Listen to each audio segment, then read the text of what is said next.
Good morning. Thank you for joining us today on this lovely, sunny, 70-degree day. Oh, that was last week. My name is Leanne Tigas, and I am joined this morning by my colleague and the co-chair of the CALS Organizational Redesign Committee, Mark Rickenbach. Members of our committee are also here today, spread around the room. Would the committee members please raise their hands? So we've positioned ourselves around the room in order to help answer questions in the discussion phase of this presentation this morning. And if, given the turnout, which is excellent, thank you all for coming. We'll probably have a few roamers going around to help if there are issues that need to be clarified. As many of you know, the charge of the committee is to develop an organizational design that will position CALS to excel, inspire, and lead the way in agricultural and life sciences over the next several decades. This meeting is another chance for us to share the work of the committee and to gather feedback.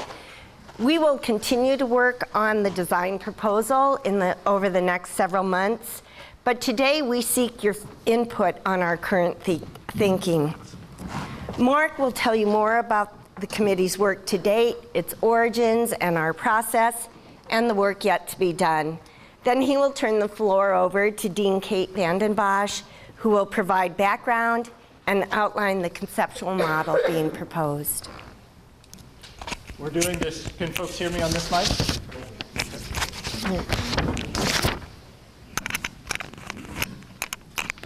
So, that better? Okay, great. So over the last 10 months, the Redesign Committee has met nearly every other week to complete our charge from the Dean. And we kind of have three pieces to our charge. It's to create a conceptual design of a restructured CALS, develop guidelines for resource allocation, and eventually a blueprint for implementation. The committee is charged with delivery of a final report to the Dean by the end of the year. Our work has included reviews and interviews with peer institutions and consultation, including dialogue with CALS deans, chairs, APC, CASI, and others. Last month, the committee released 3 possible models on future college structure. Feedback on that document has led us to today and the conceptual model that Dean Kate will present. Following Kate's presentation, we will continue the dialogue and the opportunity for people to share their ideas and perspectives. Before I introduce Dean Kate, I want to share a final thought. In all of our conversations with Kate and Dick, and in the committee's discussions, no one views this project as being driven by cost savings. Rather, it is to make the most of the financial, human, and time resources that we have. Indeed, we recognize that a vibrant, growing college will mean change and more for all of us to do. We expect that all CALS faculty and academic and university staff will play a critical role in helping implement a new design. Our collective service to the college and the talents and skills we bring to CALS every day are greatly appreciated and essential for the college to become more robust, adaptable, resilient, and vibrant over time. With that as an overview, I would like to welcome Dean Kate Vanden Bosch to the podium.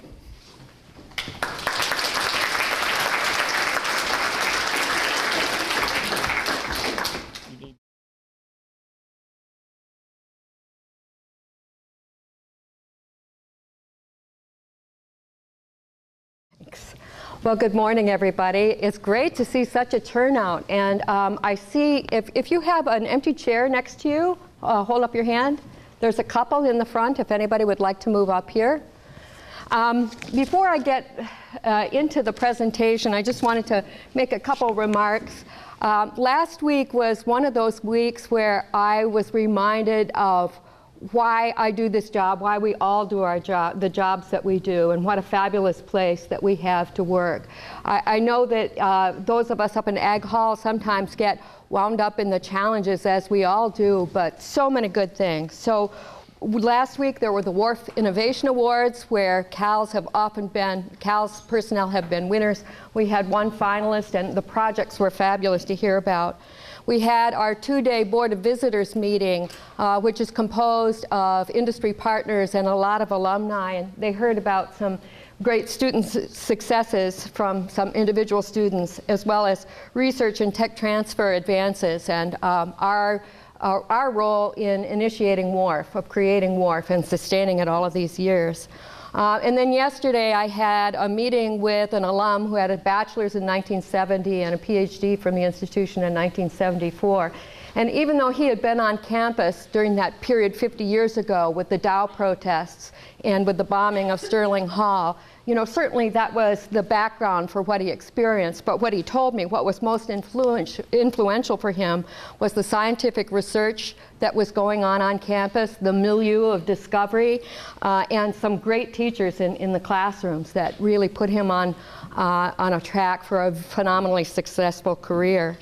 But I feel like today we all recognize that to make sure that our future is at least as successful as our past and impactful as our past, we have a lot of work to do. And so that is really about what this process is about. So the first slide has a bit of an agenda. I want to talk a little bit more about the context for change, give you the bad news right up front, and then what we're going to do about it. And then I will introduce the essence of the proposal that the redesign work group has put together. And it has basically two parts to it: creating a divisional structure within the college and designing a new budget model that will foster change and create incentives. Then we'll have a question and answer period where I'll be joined by the co-chairs, and I think the committee will also be involved in answering questions. And then they'll have some work for you to do at your tables, as you can already tell by the paper and writing implements there. So let's get into what the context for change is. And we could talk about a lot of factors, but what I'm going to focus on is what's happening to our 101 funds, our bread and butter for support of our activities. And you know, the first line there says a lot. The state funds for CALS have been declining. And they've been declining for a period of time. But we focused here on just the most recent biennium, where we had a budget cut that was one in a series of budget cuts, but having come on the heels of other budget cuts, it really stung. And we were cut by $2.8 million, which was about 6% of our budget of what we received from campus. And in addition, we also had some additional cuts that you didn't hear much about. And these were the result of the implementation of a new campus budget model, which is metrics-based. Only 5 to 10% of our budget is based on this model. But we saw a decrease in 2016 of $100,000 and another $200,000 last year. Much of this is as a result of changes in our enrollment and teaching, but also changes in indirect cost return. Something that affects us further is how much we have needed to spend in retention costs for faculty. And I want to say right up front that this has been necessary not just because we have great people here that other institutions would like to hire, but that our increases, especially for merit, haven't kept pace with other institutions, with the professional growth of people who are here. And so, you know, just in 101 costs alone, we've spent an additional $750,000 on salary. And in addition, over those 2 years, we've spent more than $5 million in one-time costs from other sources other than 101, such as Hatch, gift funds, departmental resources for one-time support for research programs and other things for the people that we were retaining. So the net result here is that when we have vacancies, we have fewer funds to go back into filling those vacancies. So I think you can see where the arithmetic would lead us. And here is a slide that the review committee put together that looks historically. Now, I know there are some folks in the room whose careers here started back about at the time this plot begins in the 1980s. And you can see that the red squares are campus faculty. There's been a little bit of a subsidence of faculty numbers, but in CALS, we've lost more than a larger proportion than campus has lost. You know, there are many reasons for this, but one reason was we didn't have as much reinvestment with the Madison Initiative for Undergraduates, which helped LNS and some of the other schools and colleges more than us. So, you know, you can see that already we are about at 2/3 of where we were at our historical maximum, and that limits the capacity of what we can achieve because we have fewer bodies to do it. Now, in this slide, the committee putting together the slide has projected that trend out to the middle of this century. And they've assumed that the same sorts of pressures for retention and annual expenditures would be in play. So what you can see is by 2055, faculty numbers would be 1/2 of the level that they were in 1980. So what does that mean? Well, it means we need to get more resources. We need to change the way that we work in order to have more resources to sustain the work of the college. Now, this has been a conversation also at the institutional level, and I'm going to show you a few slides from some of our campus leaders' presentations over the last several months. This is one that Chancellor Blank has used at a number of meetings, and I took it directly from her presentation to the UW Leadership Summit right back before the fall semester began. And what you can see here, in red, the bars represent a lot of our peer institutions. And this is their total annual rate of revenue growth over the decade of 2005 to 2015. And it's been varied, but within this group of peers, we're at the bottom. We've grown only by 2.6%. The average has been 4.2%. Now, I think most people, when they look at this plot, would initially say it's because of our budget cuts. Well, it's not only because of our budget cuts, because a lot of public institutions, including many of these, have sustained big budget cuts, and in some cases bigger than we have. And so this says it really clearly. Be clear about what the data show. I'm just going to read it.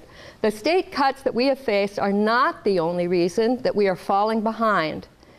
Other schools have faced similar cuts.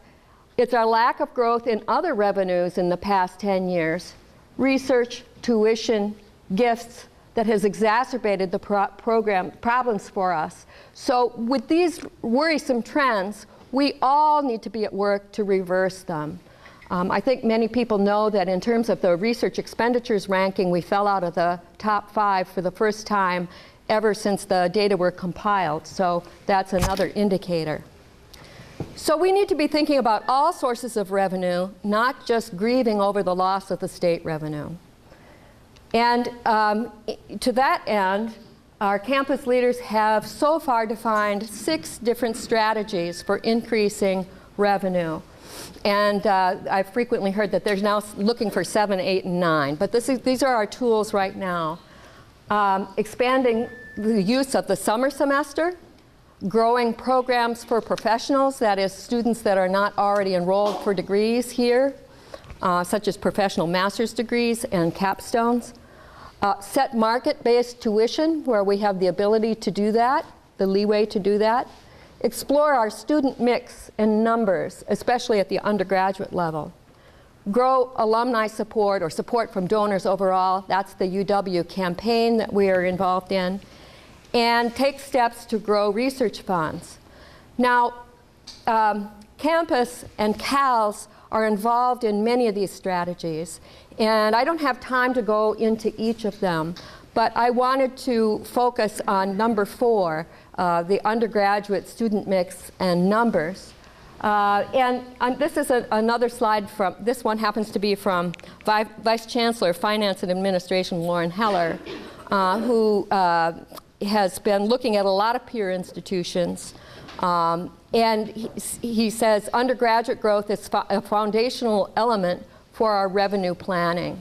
So, you know, that's sort of the relative size of the revenue that we can bring in. Now, this next slide is another comparative slide where we look at a lot of peer institutions.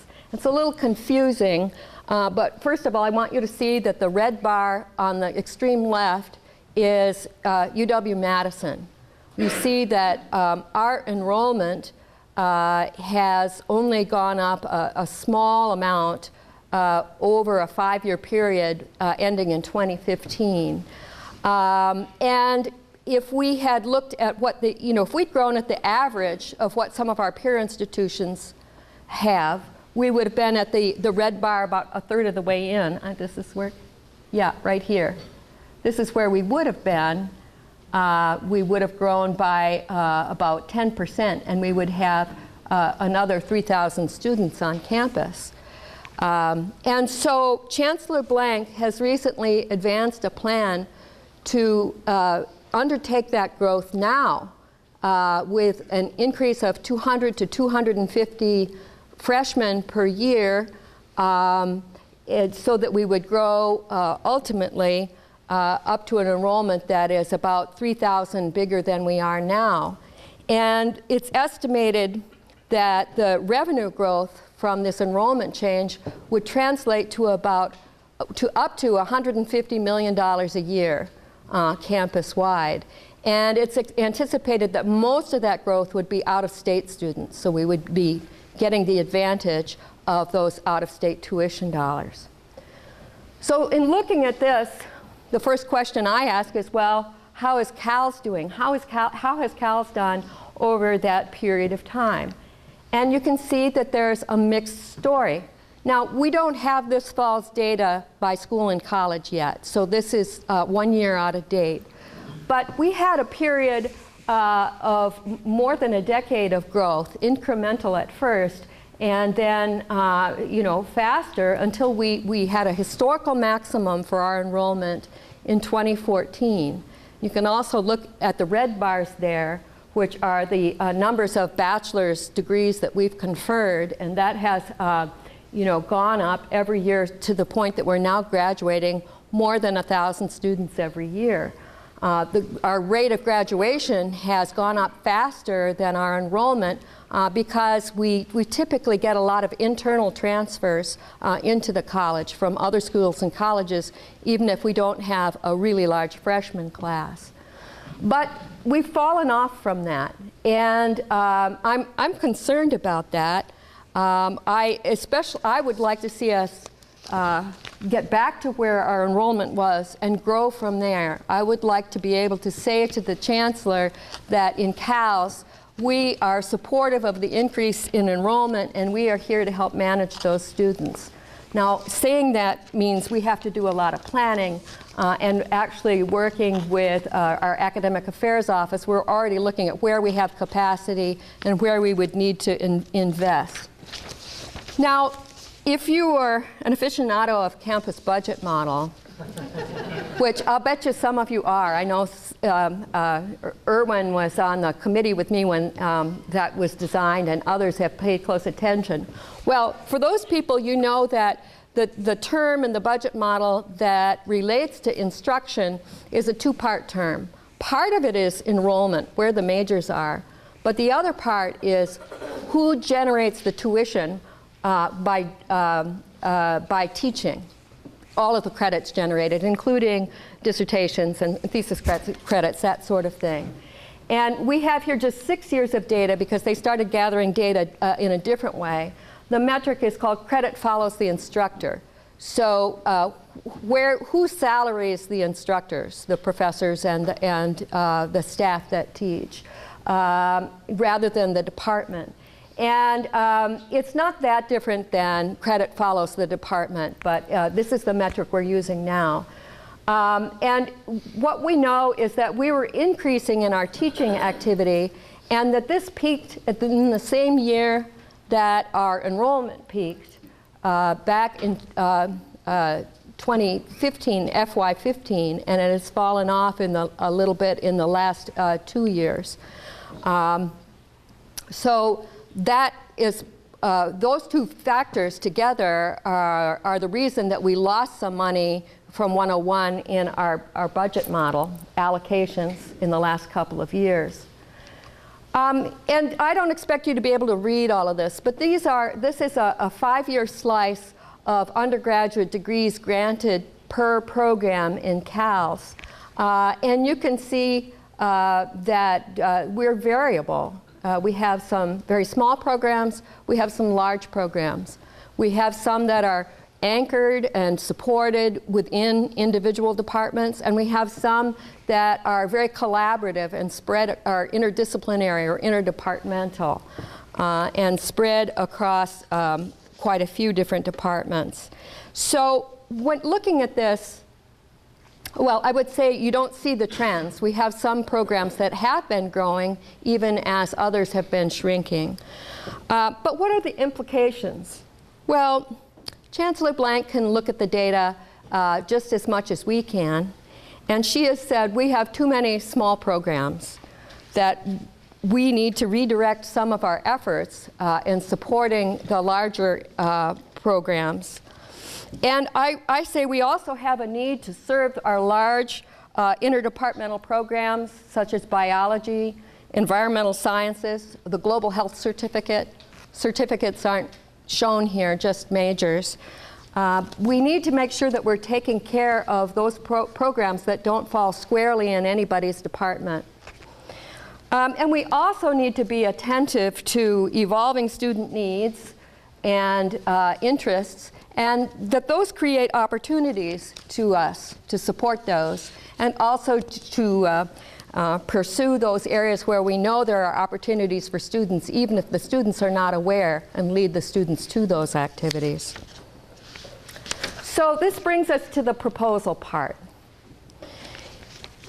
In proposing a future for CALS, the committee established some goals. What would success look like if we had a different way of doing things?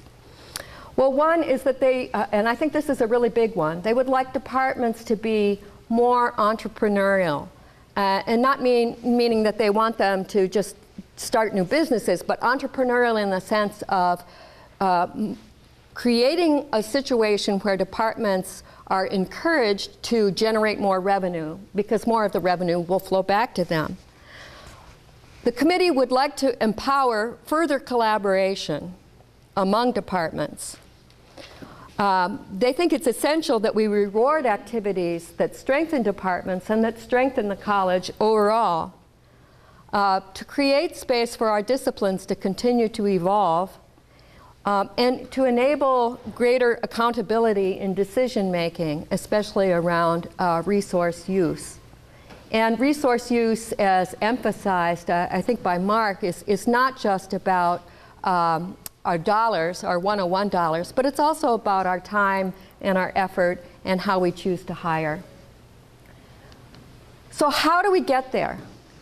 Well, there are basically two parts to this proposal that I already tipped my hand to in my introduction. One is to implement a divisional structure that will foster more collaboration, and I'll tell you a little bit more about that in subsequent slides. And then the other is to implement a new budget model within the college for resource allocation. Year and a half ago, I had a letter from most of the chairs, and one of the most important take-home points in that letter was that we need to have more predictability and transparency in the budget so that we can plan for our departments so that we can work towards the outcomes that make a difference to us. And so the idea is that our new budget model would foster that predictability and transparency and provide incentives. And that the way to do that will be to allocate some resources based on metrics. So we need to define departmental performance metrics to help guide those allocations. Okay, so let's talk a little bit about divisional structure. The proposal that we have before us right now is to create a number of divisions, somewhere in the 5 to 7 range for the college, that represent key focal areas.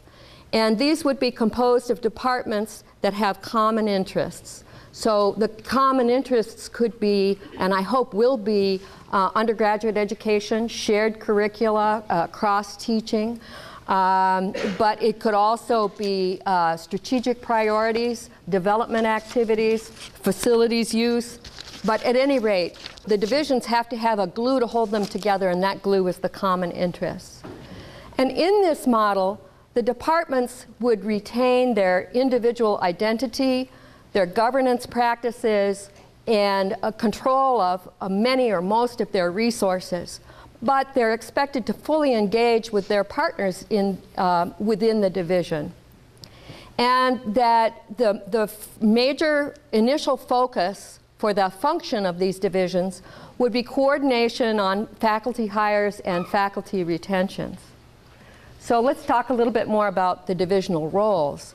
On that last point about faculty, departments within a division could, for example, pool their resources to jointly hire new faculty or retain current faculty. So that means they're going to have to be comparing and contrasting what are their priorities. They could hire based on a set of priorities established by the division. Departments, in consultation with the other departments in their division, would determine where they invest in faculty. It could be for cooperation, it could be for complementarity and collaboration. And the college leadership would expect divisional partners to coordinate faculty hiring where feasible.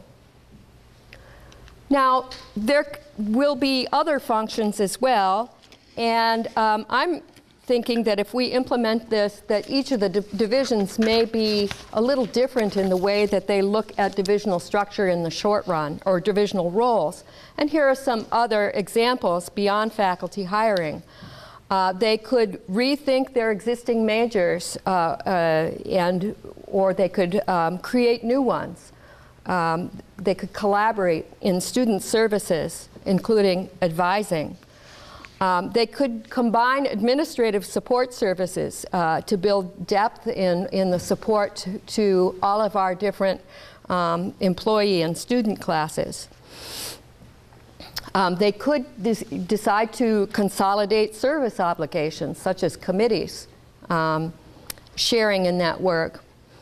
And we hope that they will also cooperate in some of their advancement activities, such as raising funds for new faculty lines, for graduate student support, for programmatic support such as research, and for facilities.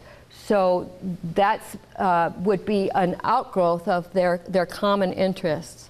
And I think this kind of collaborative role among departments and divisions will help us continue to evolve what the priorities are for the college over the long term, that we have a robust way of continuing to steer the ship, not just for the next 5 years, but for the next coming decades. So I'll shift now to resource allocation. And there's just a few more slides here before we open it up for questions. So when putting together a budget model, the committee has asked that we promote policies for resource allocation, whereby, first of all, resources follow activities within our units and their impacts, and that the responsibility for covering costs follows resources. So if you get resources returned to you, you also have a part of the responsibility for covering costs. So this would be something that these responsibilities would be shared between departments and the college. This is expected to increase local autonomy in deciding how to use resources and responsibility, and foster greater collaboration among units, for example, departments within divisions who would collaborate to fund shared priorities. So the budget model hasn't been fully developed yet, but the example that we have been talking about is that of salary savings that we have as a result of departures of faculty. So the pool of salary savings, a 101.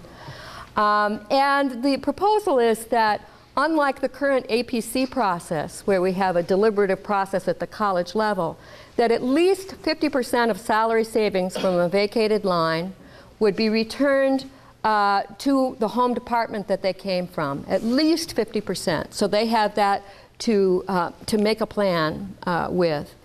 And that the remainder would be distributed by the college. So for example, that would enable the college to take care of historic problems. You know, if we've had a lot of growth in one area, but not a lot to invest there, so redistributing results to address shifting needs. It could enable us to address interdisciplinary initiatives, create incentives there, or in some cases, returning it also to the department from which it came based on that department's performance.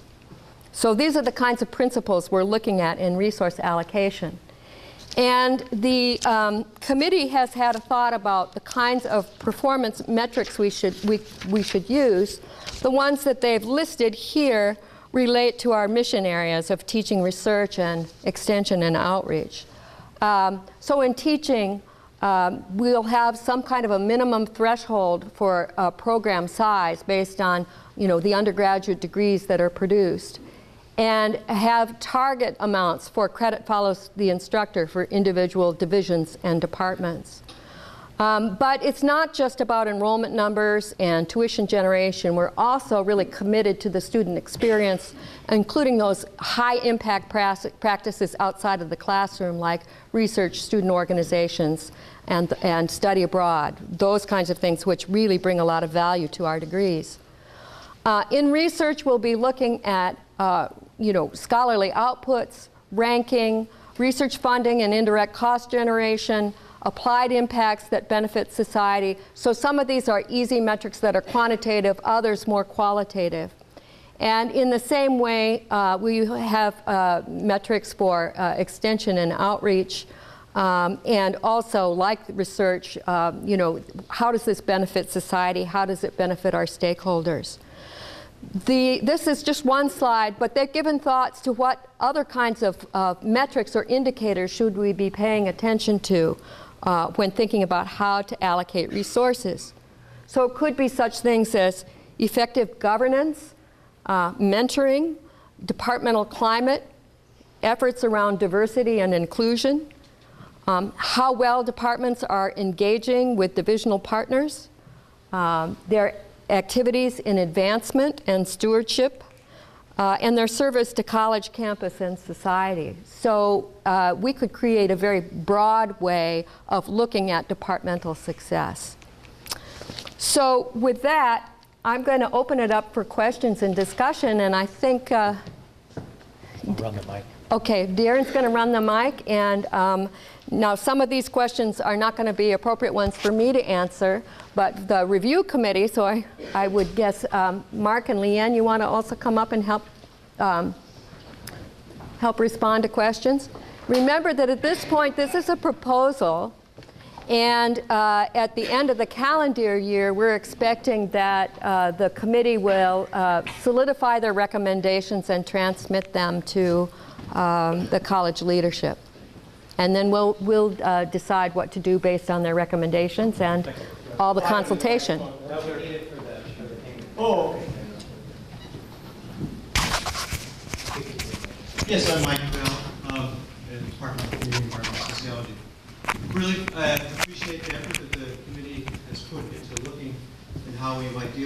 problems that we're facing.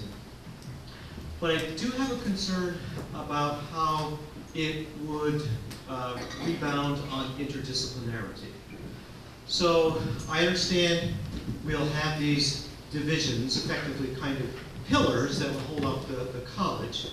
But I want to make sure that we don't lose our girders that support the pillars, our interdisciplinary girders, otherwise the whole edifice may collapse. Just one other point.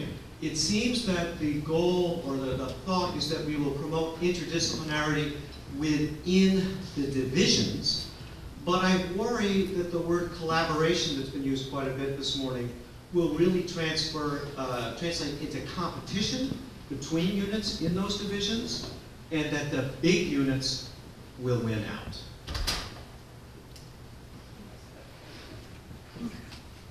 Do you want to? It wasn't really a question. No, Concern, yeah? Are we giving up interdisciplinary? No, I don't.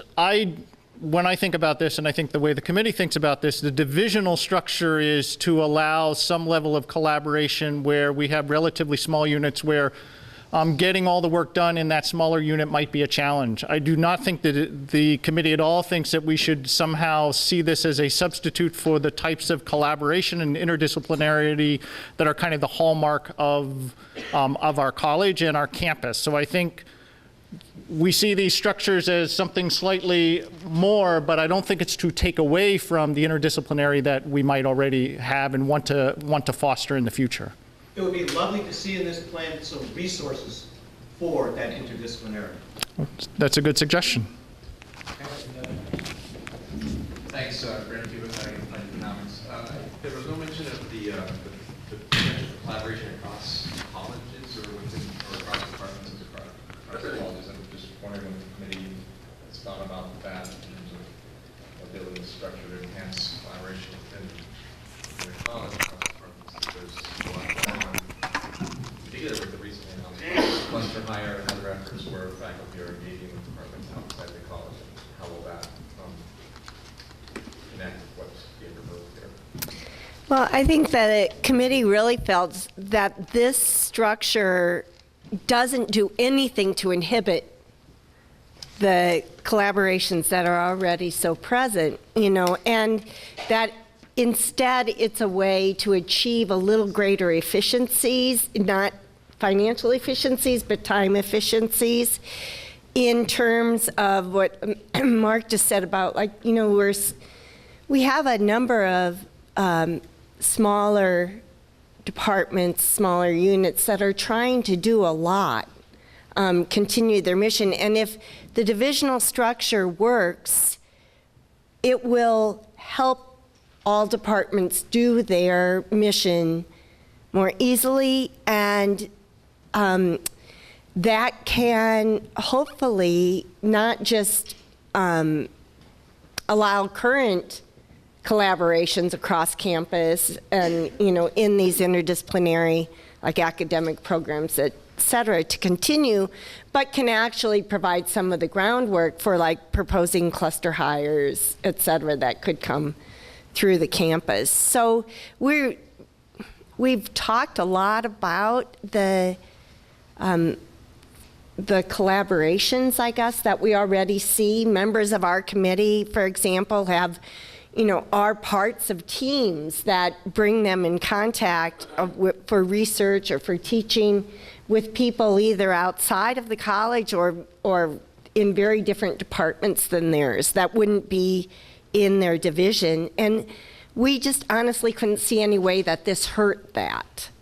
So I think, Mark, is there anything? We'll have quite a bit of time for table discussion. So this is like initial questions. We'll have discussions at tables, and then we'll come back to the large group as well. So a couple more before we move into small groups. Jeremy Foltz, Ag and Applied Economics. I'm wondering, in the budget model, in this, the returns from faculty savings go back to the department, and yet we have a divisional level. And I'm curious as to your decision to send that back to the department as opposed to the division. I guess my worry is that potentially there's no money at the divisional level, and running an organization with no money at its core turns out to be very difficult. So Erwin, anyone we have members of the committee around here too. Erwin, you want to answer this because you've given this a lot of thought. Jeremy, I think that's a great question, and I think there was a lot of discussion about the idea of where the money could come back to, and I think the committee landed on the idea of fostering partnerships within divisions. So, for example, the department would approach a divisional partner and say, "We got 50 or 60% of the salary. How about we partner and go for this hire, or how about we partner and go for this program?" And I think it was what Kate referred to as the sort of incentivizing collaborative work within a division. We sort of came down on that side. But that said, I think you make a very important point about providing some resources at the divisional level. So perhaps that also needs to be considered. Hi, Steve Ventura, Soil Science and Environmental Studies.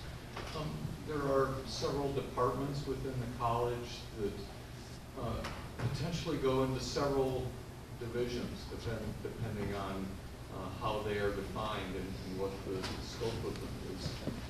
I wonder if you are creating incentives for internal division within departments. Your turn, Mark. Yeah, take that. So I think this has been kind of something the committee has thought a lot about, and if those of you who saw kind of the proposals that we put out earlier, there were some divisions that we kind of mocked up to look at, and I think one of the things that we're looking for feedback moving forward is what are the appropriate divisions that make sense for the college. And I think one of the other things we have as a guiding principle is we want to ensure that there's a home for everyone in CALS. So I think the idea is that if the divisional home isn't appropriate, maybe there's a need for some switching at a more local level where individuals might feel better in one place or another. So I think we're very sensitive to what those divisions look like, how those divisions look for the future, but I think we still need help from the community at large to help sort out what those look like. This is the last question for this round. Lots of rounds at the tables too. Jeff Sinwar, Animal Sciences. I appreciate the work of the committee. Great figures and numbers and facts. The question that kind of an underlying question that I have is, has the committee thought and provided any numbers, data, or vision towards growth? So faculty, staff, growth, I didn't really see that represented or heard too many comments about that during discussion, although reduction and shrinking and meeting budgets, increase in student enrollment and so forth definitely was a heavy part. So the other part of that, I guess, is my question regarding thoughts on growth for the future. Katie? So I'm going to take that one, Jeff. And my understanding is the committee hasn't looked at growth per se. We've had a couple things happening in parallel. We charged this committee back in December last year, and then the chancellor's initiatives matured during that period of time too. And the idea about instructional growth or enrollment growth has only come about in the last couple of weeks. Well, last couple of months. We are still working with campus to understand how they're thinking about how resources might be distributed from that. And so it's been a little out of scope for the committee, but we're initiating work on that. So what does it mean for recruiting undergraduates, for example, where we don't directly do that now? And how can we model how resources would come back? So that's still a work in progress. But I would like to think that the model that they're proposing would encourage departments to increase revenue, to know that they have some gift funds that will partially fund a faculty line so that they can put money together from several sources. I think that it should provide good incentives because they'll have more control over their own destiny.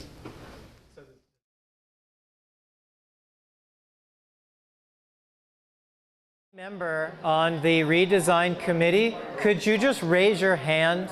That's going to help. If you could raise your hand. If you're on the redesign committee, Denise, that means you. Erwin, can you raise your hand? Raise your hand, Denise. Keep your hands up. So if you could now stand up, we want to thank the members of the design committee for the work that they have done. Let's just thank them. Stand up. Mark, Leanne. These people have, you know, they're teaching, they're doing research, they're doing advising, they're doing a lot of other stuff, and they've been spending a lot of time thinking about the future of your college and how to position your college. So now we want to hear from you. What concerns did you have that you thought nominated themselves best to the large group level, kind of best of show, and what barriers did you see? And we're still live streaming this. I'm wearing the mic so he can pick up the signal. So hopefully you're getting good audio on this. Cool. Yeah? I can give our tables a big three. So one of them is that we felt that the budget implications of this were not well spelled out. We heard about the budget problems. We heard about the solution, but it was unclear how the solution actually solve the problem. We feel that needs more work. Another is we did feel that the interdisciplinarity issue is really, really crucial and has not been well spelled out here, and that there are important governance implications of how a division would be set up that is really crucial to how all of this doesn't result in everybody being really, really angry and divisions becoming divisive. Divisive, yeah. The last thing is that we felt that academic staff were not discussed at all in this. Thank you. Super helpful. So that's a good way to start. So what did you hear? Similar, different? We want to hear from the tables. What did you nominate? What rose up? Who wants to speak? You talked about something.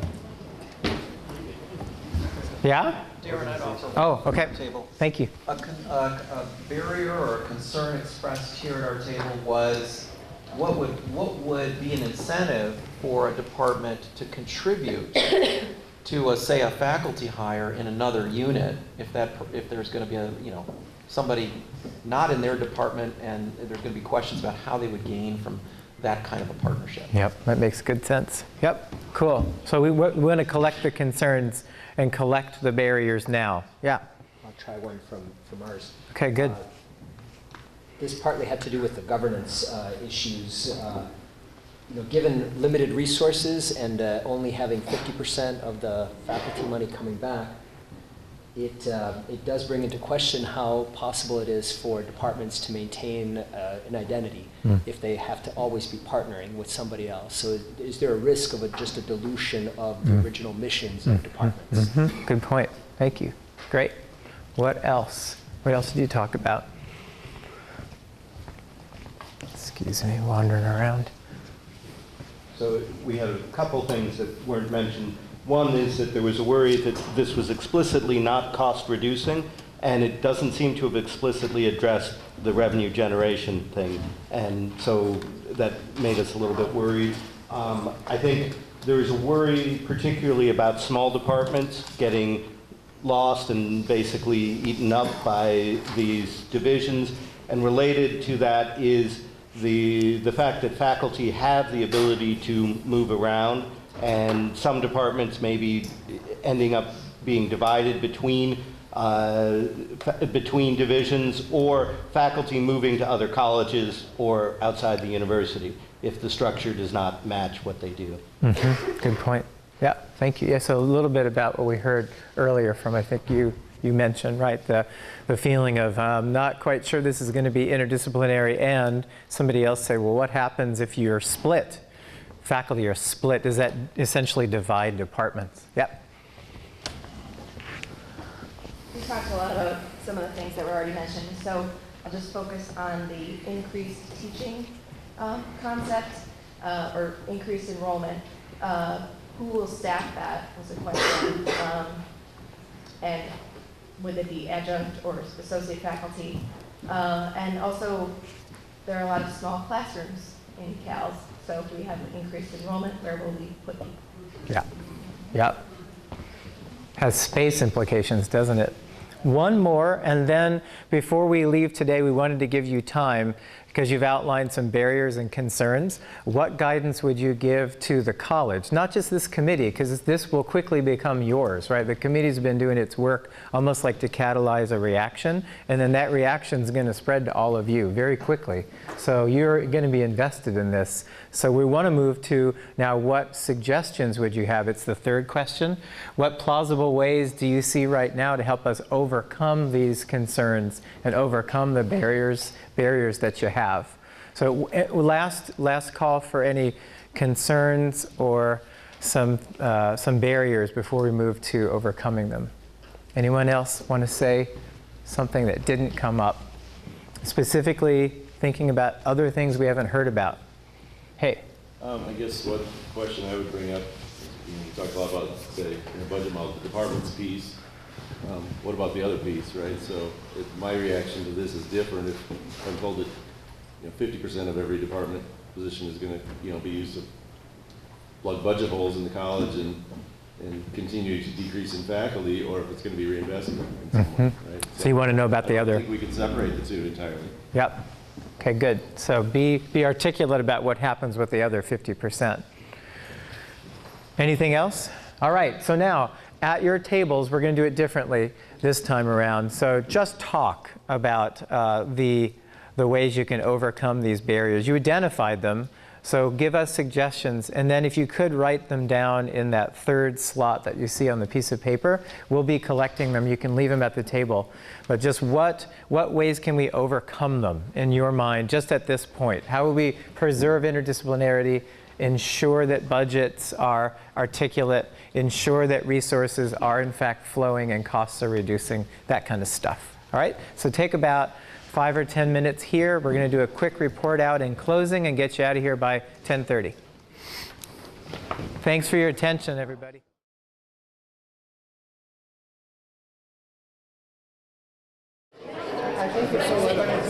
All right.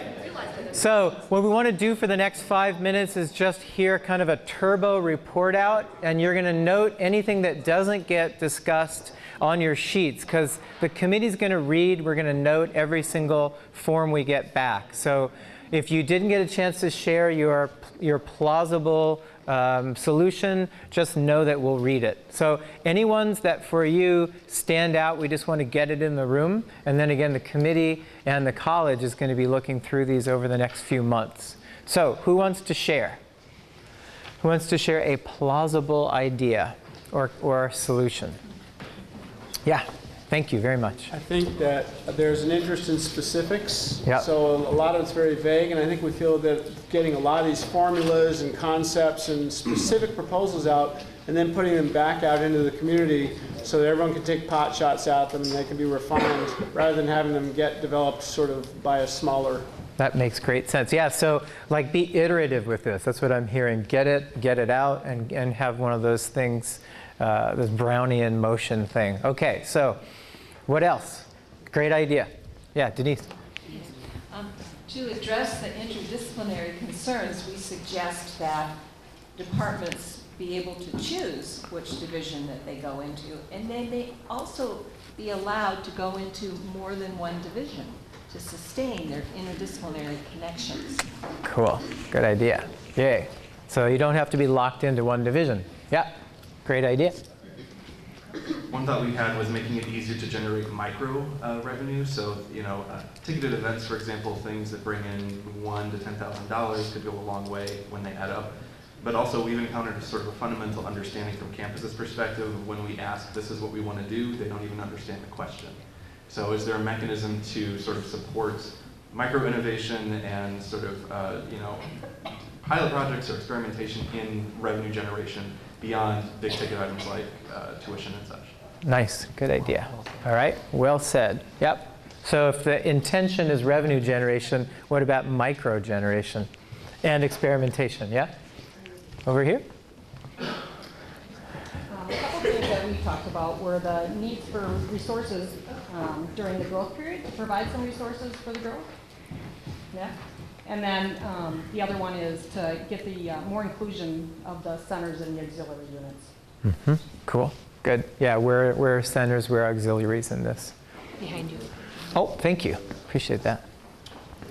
We saw that there is a budget model for $101, but there didn't seem to be an explicit credit follows instructor model that would go down to the department level, and we thought that might help improve incentives, particularly if some of the goal is to reduce small majors. Yeah, that makes sense. Yeah, so again, have the equations, have the incentives so that they're clear, and then get them back out so people can review them. What else did you have? What else did you talk about?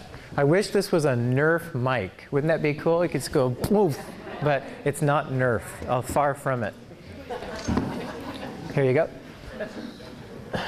We talked about how a lot of this seems very abstract. Yep.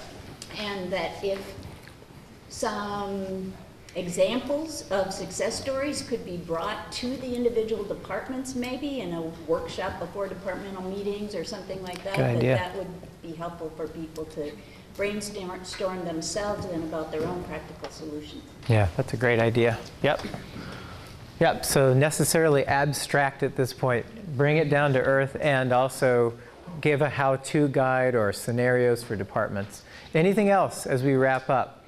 Plausible ideas the committee should be looking to, and as you're suggesting, resource this change, resource what's coming down so it's not just dropping it off, right? Make the transition easier. And if you know about change management, what you do is first provide the vision, and then you need to provide a bridge toward it, and that's what I think you're talking about. Anything else? So I'd like to invite Mark, Leanne, Dean Vandenbosch back up here to close. And hold on, we will get you out of here at 10:30. So this is just a 3 to 5 minute close. So hang out for just a second so we don't all leave. Well, I know that there's one more slide, and then for Mark and Leanne to lead you through in terms of next steps. But as they are preparing to do that, I just want to thank you for this phenomenal turnout and your contribution to the discussion and the ideas. And we'll look forward to looking at all of those in the totality. So I'm going to hand this back over to Leanne to tell us about next steps. Oh, hi, I didn't know I was doing this. So good thing there's a slide. So the first thing, I do know about this, is we have developed a survey. And in the survey, we ask for your reactions to the proposal, to the various ideas, and we also ask you to help define the divisional structure that you think your unit would be part of.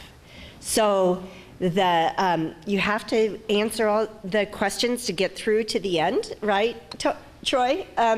Where the sort of matrix is, where you align departments to help us and the committee think about putting some less abstract kinds of proposals together. We still have 2 months, and the committee will be meeting in a couple of weeks again. So the results of the survey will help us at our next meeting to try to figure out our next steps. The committee is charged with not just developing the proposal, but also thinking about how to implement it and suggesting steps along that way. So we are looking for input. The address for the survey is here, and we can also send out, we plan to send out an email. Will the link be to the video as well, Cara? So if there are colleagues of yours who could not attend today, the email will have the link to the recorded presentations today and the link to the survey. So a great response rate will really help us. Just a quick question, Troy. Is the survey live yet? Yeah, so the survey is live. Just real quick on sort of what Deanne was talking about. Everybody, there's kind of there's a place to say statements, read a disagree, standard survey. There's a place for comments. If you are currently in a department, and I know there's a lot of angst about which division to be, we want to hear how would you see yourself, what would your other department partners be in a division? So there's a place where you select, I'm in a department, these are other departments I think would make a logical division. If you're not in a department or you don't align with a department, it doesn't ask you that question. And if you want to say, hey, this is how I see it, please put those in the comments at the end. But really, we wanted to have it for your department, tell us who you see as your partners. And it's live. Thank you, Troy. With that, thank you very much. We appreciate you taking the time to visit with us today and hear what we had to say, and enjoy the rest of your day. Thank you.